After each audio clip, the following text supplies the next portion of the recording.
Hello అండి, welcome to 24 craft channel mom's kitchen. ఈ వీడియోలో మనం భక్ష్యాలు ఎలా తయారు చేయాలో చూద్దాం.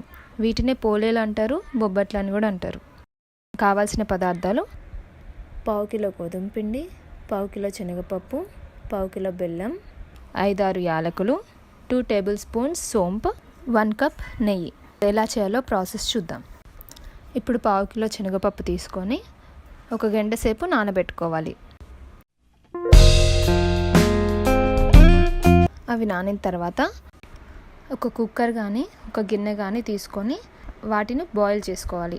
కుక్కర్లో అయితే 2 విజిల్స్ వరకు పెట్టుకోవాలి. పప్పు మరీ మెత్తగా బాయిల్ అవ్వకుండా కొంచెం గట్టిగా ఉండేలాగా చూసుకోవాలి. అవి బాయిల్ అయిపోయిన తర్వాత ఒక ప్లేట్లోకి తీసుకొని ఫ్యాన్ కింద డ్రై అవ్వనివ్వాలి. ఆలోపు పావు కిలో గోధుమ పిండి తీసుకున్నాం కదా, అది కలుపుకుందాం. చపాతీ పిండికి ఎలా కలుపుతామో దానికంటే కొంచెం వాటర్ ఎక్కువ పోసుకొని కొంచెం లూజ్ కలుపుకోవాలి. ఇలా ఉంటే సరిపోతుంది. పావు కిలో బెల్లం తీసుకున్నాం కదా, అది ఇలా చిన్న చిన్న ముక్కలుగా కట్ చేసి పెట్టుకోవాలి. తర్వాత యాలకులు పౌడర్ చేసుకొని యాలకులు సోంపు ఒక దగ్గర పెట్టుకోవాలి. ఇప్పుడు పూర్ణం ఎలా తయారు చేసుకోవాలో చూద్దాం. పప్పు బెల్లం గ్రైండ్ చేసుకోవాలి. మొత్తం పప్పు ఒకేసారి గ్రైండ్ చేసుకోకుండా కొంచెం పప్పు తీసుకొని అది మెత్తగా మిక్సీ చేసుకొని ఆ పిండిలో తగినంత బెల్లం వేసుకొని ఆ 2 కలిపి మరొకసారి మిక్సీ చేసుకోవాలి. మనం గ్రైండ్ చేసుకున్న పిండి అంతా ఒక ప్లేట్లోకి తీసుకొని మనం పౌడర్ చేసుకున్న యాలకులు సోంపు దాంట్లో మిక్స్ చేసుకొని అంతా పిండి ఒకసారి కలుపుకొని ఆ పిండితో చిన్న చిన్న రౌండ్స్ చిన్న పూర్ణాలు చేసుకొని పక్కన పెట్టుకోవాలి.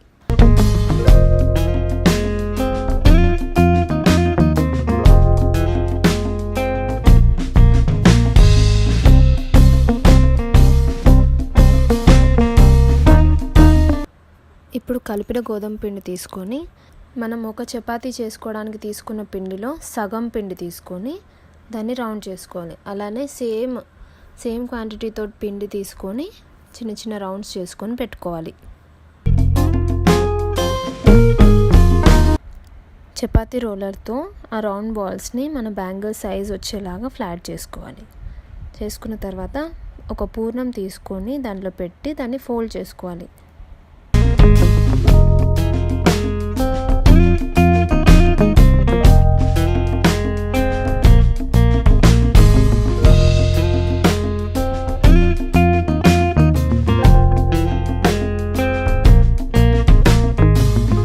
పూర్ణం బయటికి రాకుండా మెల్లగా ఫ్లాట్ చేసుకుంటూ మనకు ఎంత వీలవుతుందో అంతవరకు ఫ్లాట్ చేసుకొని పక్కన పెట్టుకోవాలి.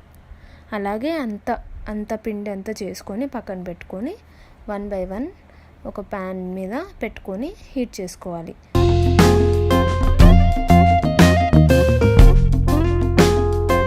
ప్యాన్ స్టవ్ మీద పెట్టుకొని అది హీట్ అయిన తర్వాత కొంచెం నెయ్యి వేసుకొని దాని మీద మనం భక్ష్యాలు వేయాలి.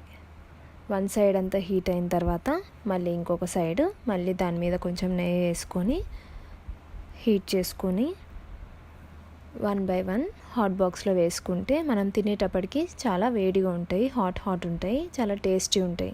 ఇది మనం తినేటప్పుడు నెయ్యి యాడ్ చేసుకొని తింటుంటే ఇంకా టేస్టీ ఉంటాయి. ఒకసారి ట్రై చేయండి. ఈ వీడియో కనుక మీకు నచ్చినట్టయితే లైక్ చేయండి, షేర్ చేయండి. Thank you for watching.